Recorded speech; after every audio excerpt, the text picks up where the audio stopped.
For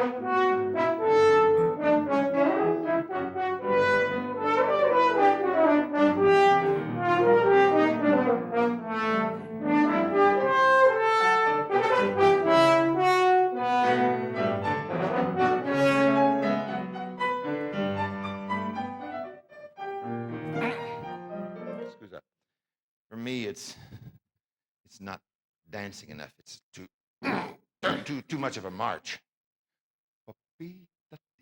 So you're playing this way. Excuse me, this is in E flat, and I haven't seen this in a long time, and I have it copied out in F, so it's much easier. It's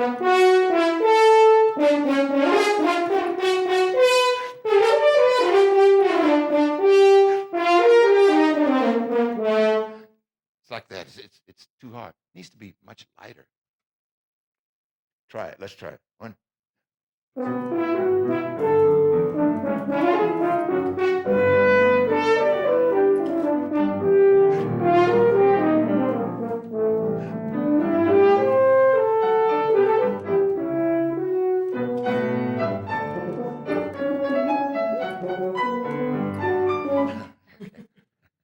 hear what I'm doing?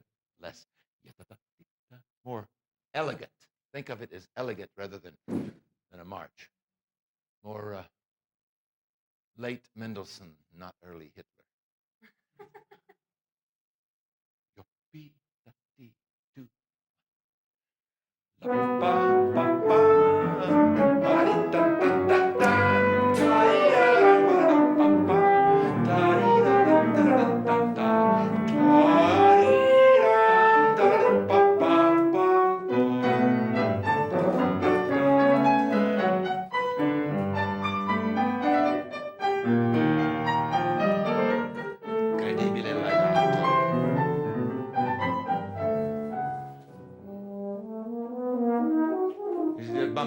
It's bumpy. And play your last chord at 6.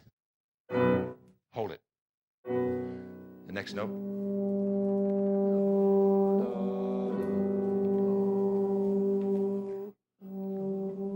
A little bit low. Yeah, okay. Yeah. All right. Bar 2 before 6. Dee da da da da da dee.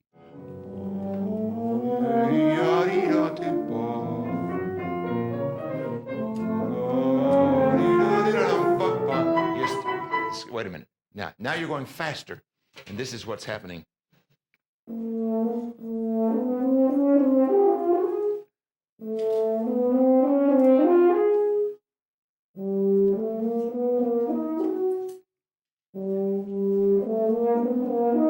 You make it sound more difficult than it is. It's not that hard, but smoother legato.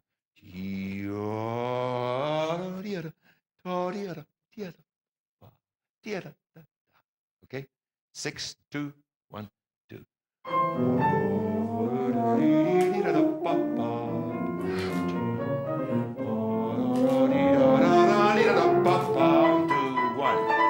2.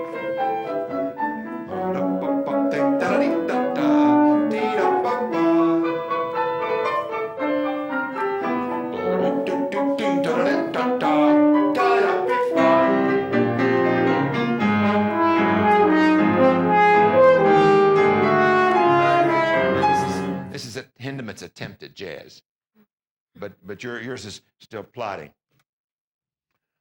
Now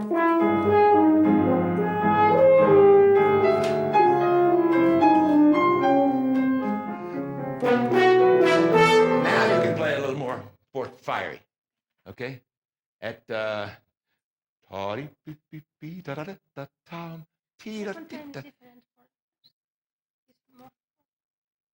do it more forte. That's fine.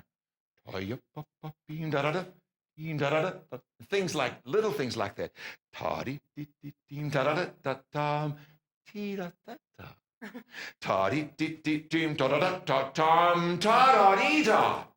It's a monologue or a conversation. But your brain should always be thinking about doing things like this.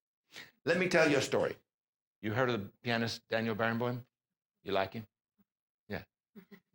Daniel and I have been friends since 1970. when he first came. We recorded many things, many pieces together, Brahms horn trio, Mozart piano quintet, Beethoven piano quintet, etc., etc. And many of us in Chicago are very sad that he's no longer there.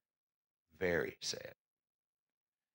But in one of our many conversations, he says, you know, when I was in my late teens and early 20s, middle 20s, I recorded all the Mozarts, all the piano concertos, all the sonatas, everything. And he says, they're good. They're okay. He's not the kind of person who tries to make the greatest performance ever, and it can never be any better. He doesn't think that way. At the moment, he does the best he can, right? But he said, it was not until I started conducting Mozart operas that I really understood the Mozart concerti, not just piano concertos and sonatas, all of them. The horn concertos, oboe, bassoon, etc. He said, every melody in every concerto is somewhere in the 14 operas, or close to it. Every one of them. And there's a story behind the melody, and there's a person actually singing this story in whatever, usually Italian or German. And he said, I started thinking, this melody is in this piano concerto, and it means this here.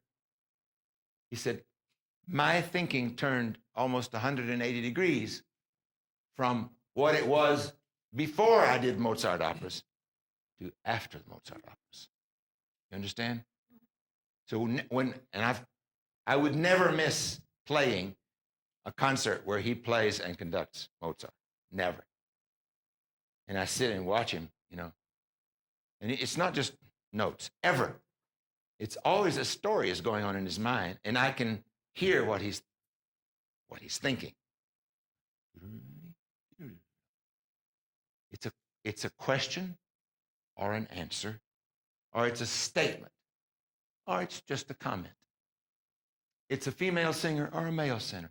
There's a story behind it. If you start thinking this way in all of your concertos, music becomes like that rather than, you know, it's a much more interesting process. Because we have many, many pianists who play for us, and some of them play very, very well. The difference when he played Mozart and everybody else is astounding. So light, so gentle, perfect rhythm.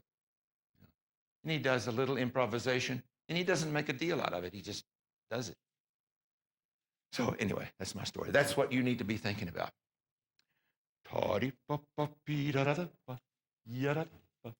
You're Spanish, you can do that. And you're a female. You know, in fact, all females can do it. Play this right here, yeah. After 7, the fifth bar of 7.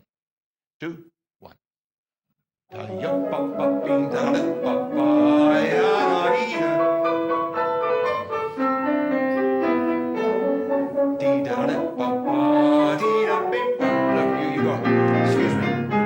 You go ta da da di da ti da da bi bum ta di da bi bum. Sustain it, yeah. But it's not just a long note; it's a part of a story. Tell me the story. Ta di di di di ya da da ya da da ti ta da di dum. The next one is ta da di dum. Okay, 1, 2, 1, 2.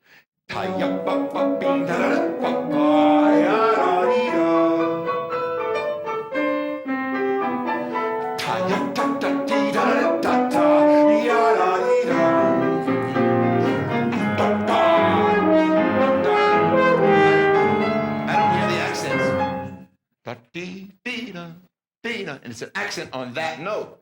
It's not just louder. Ta-da. It's dum, dee, dum, dee, dum. One, right there. 2, 1, 2. Da, da, dee, dum, da, da, da, da, da, da, da, da.